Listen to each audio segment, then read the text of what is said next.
Good morning बच्चों, कैसे हो। कल आप लोगों ने बहुत ही अच्छा काम किया और आज भी आप बहुत अच्छा करोगे, ये मुझे यकीन है। आप लोग कल पर्यावरण दिवस पे बहुत ही अच्छी कविताएं लिखे, जो मैंने बताया आलेख में वो लिखा और अपने आसपास के पेड़ पौधे पंछियों के बारे में बताया। ये बहुत ही अच्छी बात है और आप लोगों को जब भी मौका लगे तो आप लोग कुछ पेड़ अवश्य लगाया कीजिए। मैं तो हमेशा लगाती रहती हूँ पेड़ पौधे, आप लोग भी ऐसा कीजिए, अपने पर्यावरण के लिए ये बहुत ज़रूरी है। तो आज हम चलते हैं गतिविधि एक, जो हमारी पहली गतिविधि है उस पे।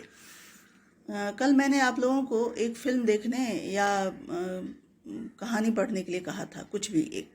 तो अगर आप लोगों ने जो भी फिल्म देखी या कहानी पढ़ी, उसमें आपको क्या अच्छा लगा उसके बारे में आप आज लिखेंगे एक पैराग्राफ में। और दूसरी गतिविधि जो है वो है, 2 पंक्तियां दे रही हूँ, उस पर 6 लाइन की कविता लिखनी है, उसको बढ़ाते हुए।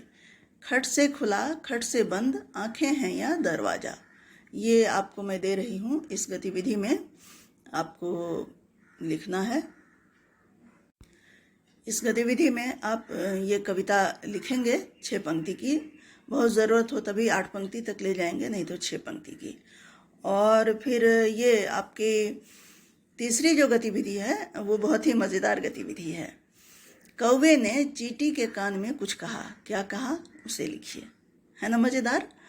और तीसरी गतिविधि है। और चौथी जो गतिविधि है वो है, कल हम लोगों ने पर्यावरण दिवस मनाया था, तो पर्यावरण पे सिर्फ लिखना ही नहीं, हमें जागरूक भी होना है और लोगों को भी जागरूक करना है। तो ये चौथी गतिविधि मैं उस चीज़ को इंगित करते हुए ले रही हूँ। उसमें आप लोगों को लिखना ये है कि हमारी बढ़ती हुई जो ज़रूरतें हैं उसका पर्यावरण पे क्या असर पड़ता है। तो इसे देखते हुए आप लोग इस चीज़ को समझते हुए, इस विषय को लेते हुए 3-3 स्लोगन आप लोग लिखेंगे। और गतिविधि 5, ये बहुत ही मज़ेदार गतिविधि है। इसमें आप लोगों को करना ये है कि 2-2 पंक्ति की 3 कविता लिखेंगे। उस कविता में एक ही वर्ण की कम से कम 3-3 आवृत्ति हो, आवृत्ति यानी बार बार आए एक ही वर्ण। तो ये आपको लिखना है कविता। उसका एक उदाहरण मैं आपको बता रही हूँ। पावस ऋतु थी, पर्वत प्रदेश, पल पल परिवर्तित प्रकृति वेश। इसमें देखिए प कितनी बार आ रही है, तो आप लोगों को कम से कम 3 बार मैंने कहा है कि वो आना चाहिए। 2 भी चल सकता है पर 3 कोशिश कीजिएगा। इसी का एक उदाहरण मैं आपको एक फिल्म के गाने के इससे दे रही हूँ। चंदा चमके चमचम, चीखे चौकन्ना चोर। इसमें देखिए कि चौ की आवृत्ति कितनी बार हुई है। तो ये एक बहुत ही मज़ेदार गतिविधि है, मुझे लगता है कि आप लोगों को अच्छा लगेगा करके। असल में यह एक अलंकार है, इसे अनुप्रास अलंकार कहते हैं। तो आज हम लोग कविता में अनुप्रास अलंकार का प्रयोग सीखेंगे और इसका प्रयोग बहुत ही मज़ेदार होता है। इसकी परिभाषा भी आप तुरंत समझ लेंगे।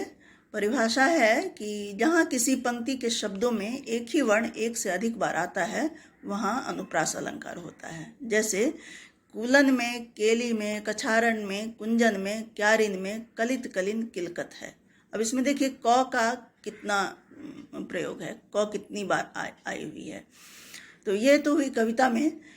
अलंकार को हम और खेल खेल में सीख सकते हैं। कभी आप लोग वर्ड गेम खेलते होंगे, टंग ट्विस्टर जिसे बोलते हैं, याद होगा आप लोगों को। खड़ग सिंह की खड़गने से खड़कती हैं खिड़कियाँ।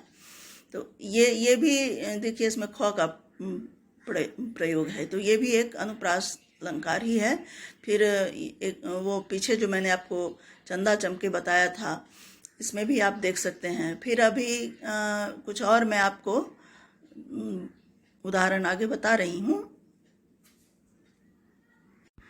इसमें आपको इसी तरह से 2-2 पंक्ति की कविता लिखनी है और जिसमें एक वर्ण, जो भी वर्ण आप चुने वो बार बार आए। और इसकी थ्योरी भी मैं पीछे से आपको भेज दूंगी। आप देख सकते हैं कि मैंने आप लोगों को कितनी सारे उदाहरण दिया जो आप आसानी से इसे समझ लें। एक उदाहरण है चंदू के चाचा ने, ये आप लोगों को मालूम ही होगा। एक कविता है, चारू चंद्र की चंचल किरणें खेल रही थी जल थल में। तो ये भी देखिए कितनी सुंदर कविता की पंक्ति है, गुप्त जी की पंक्ति है। और इसी तरह से आप कविता से खेलिए, कुछ मजे लीजिए, शब्दों से खेलिए, कविता का आनंद लीजिए।